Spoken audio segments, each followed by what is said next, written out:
If you play the Ur Dragon, your deck probably has a top heaviness problem. I fought against my fair share of Ur Dragon decks in the past year or so, and almost all of them fall into this trap of having the highest of highs, but also the lowest of lows. What does the most effective Ur Dragon deck look like in 2025? I'm here to answer that for you.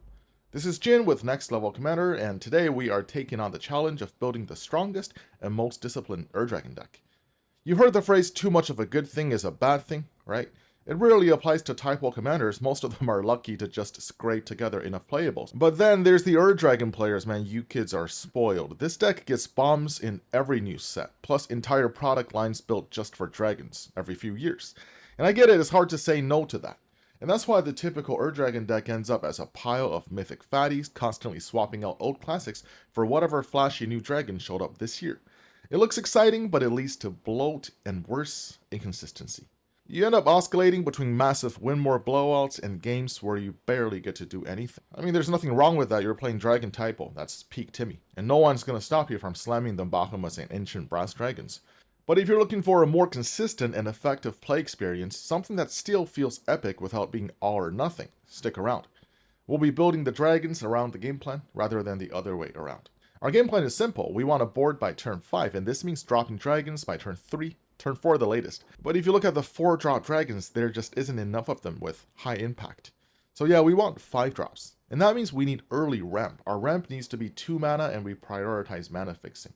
Normally I wouldn't play cards like Arcane Signet in decks with green, but the fixing is just too good to pass up. And now we get to do the first epic play that only Ur Dragon can enable consistently. A 5-drop dragon on turn 3. And we're not just playing any 5-drop. These ones, for example, are much better when you have a decent board. So here we are looking at the ones that are suitable for leading the charge. We are applying pressure immediately.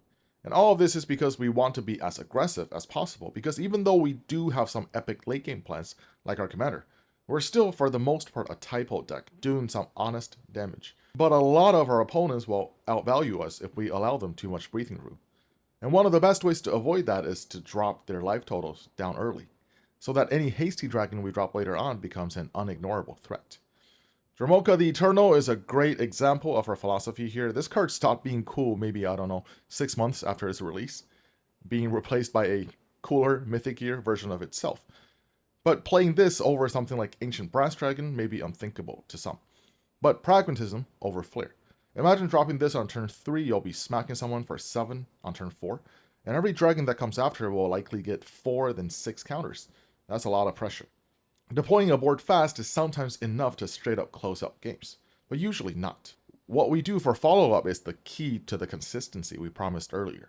Now moving on to the mid game, this for us should be sometime between turn 5 to 7, assuming our board hasn't been wiped yet. The next set of dragons will aim to build upon what we have and set up for the game onwards. They'll either protect our board in some ways, help refill our hand, or amplify our damage to aim for some fast kills. The best ones here are Atarka, Twin Flame Tyrant. Kolaghan again, the Storm's Fury is also deceptively powerful. Canopy Gargantuan is a bit slow, but if opponents can't find an answer fast, they'll be staring at some 12-12 flyers crushing in. For some reason, there aren't a ton of these game-finishing dragons. Well, if we can't do it fast, we do it for longer. Scale Lord Reckoner is the perfect protection piece, forcing your opponents to think twice before using any spot removal. Wrathful Red Dragon shuts down anything damage-based, like Blasphemous Act. Also makes blocking really awkward for your opponents. Call of the Spirit Dragon is not a dragon if you are observant, but shutting down most board wipes while giving a small pump on the next attack is the perfect way to top off any decent board state. And if we find neither of the utilities mentioned above, the next best thing is card draw, to refill our hands and brace for the late game. And for some reason, dragons are better at drawing cards than dealing damage. We'll take it. Zergo and Ojutai is ridiculous value with any decent board. Tiamat, of course, needs no mention. One cast and you're set for turns to come.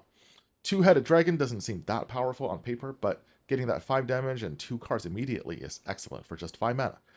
Furkrag does it in more convoluted ways. It might be a lot less reliable than other options, but it's one of the most chaotically fun dragons in the deck. Nullspine Dragon is bomb. Now, do not cheat this one in with attack triggers or something.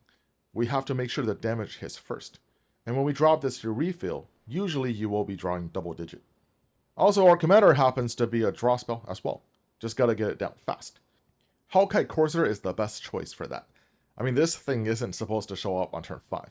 But when it does, oh boy, it's one of the most overwhelming surprises your opponents will ever face in the game of Commander. Like an end boss showing up way too soon. Aside from Hellkite Courser, we also have plenty of dragons that help us ramp into our endgame.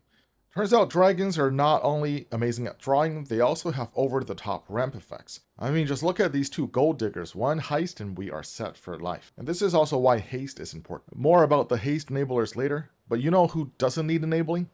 Cluth, Unrivaled Ancient. This card does it all on its own. Flying, haste, and even without anything else, we get 4 mana. But if you drop this with any decent board, well, let's just say we'll be getting one of those turns that remind us why we play the Ur-Dragon in the first place. And now we're moving on to the late game. By now, 2 things will have happened. Either you've won, in which case, congratulations, you can click off the video now, or your board gets cleared, in which case, keep watching. We are rebuilding, and we're going explosive. Getting 1 or 2 dragons a turn just isn't enough anymore. Patriarch Spitting and Airy Ultimatum, yeah, just undo your board wipe. Oh, and I get a few triggers. Majestic Genesis, reveal 9 cards, get all the dragons immediately. We're back in the game. Draco Genesis does it differently, but with all the draw we had earlier, we should be able to deploy this and swarm the board immediately. Sneak Attack does something similar, but more explosive and more reckless. But if you just drew 15 cards with, say, Nullspine Dragon, this is one of the best cards to see. Colossal Grave Reaver, Utvara Hellkite, and Irani are a bit slower, but they are all capable of snowballing out of control, if unchecked for just a little bit. And of course, there's Ancient Gold Dragon, because remember, the tokens it makes are also dragons. A Dragon Tempest into this is probably the closest we can get to a combo in this deck, as long as you can roll better than me. And that rounds out our game plan. It's fairly simple. Apply pressure early and keep up the intensity for as long as we can. Now let's take a look at some utilities, starting with Monster Manual.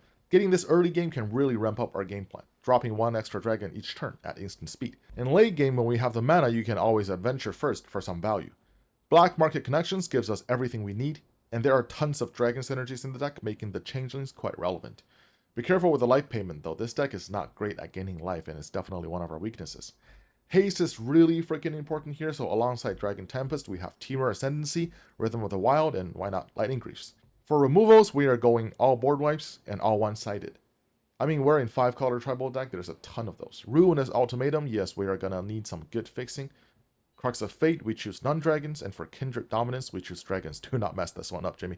And Deathbringer Region is not the strongest, but it's a board wipe on a dragon, and we have plenty of synergies with that.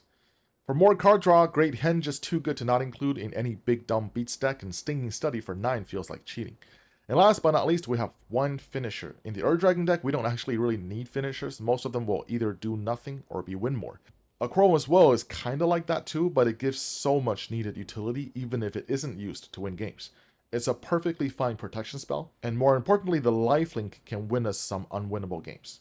And if you happen to have the Ur-Dragon and a few others out, this will get the job done.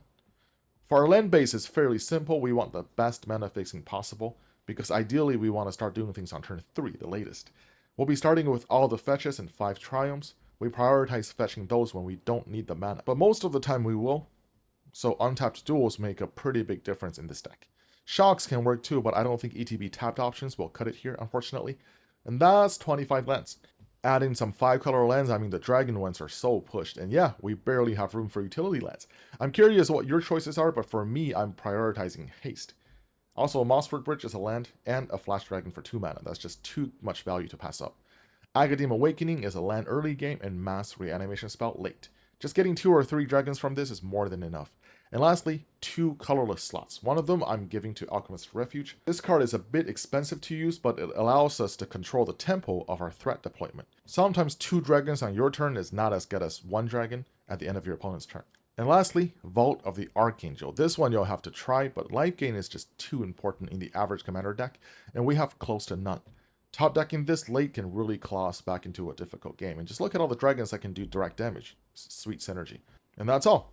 The Ur-Dragon deck for 2025. Am I missing a dragon that is MVP for you? Would you play the Vault of the Archangel? This is Jin from Next Level Commander. If you enjoy this content, please like and subscribe, and I'll see you in the next video.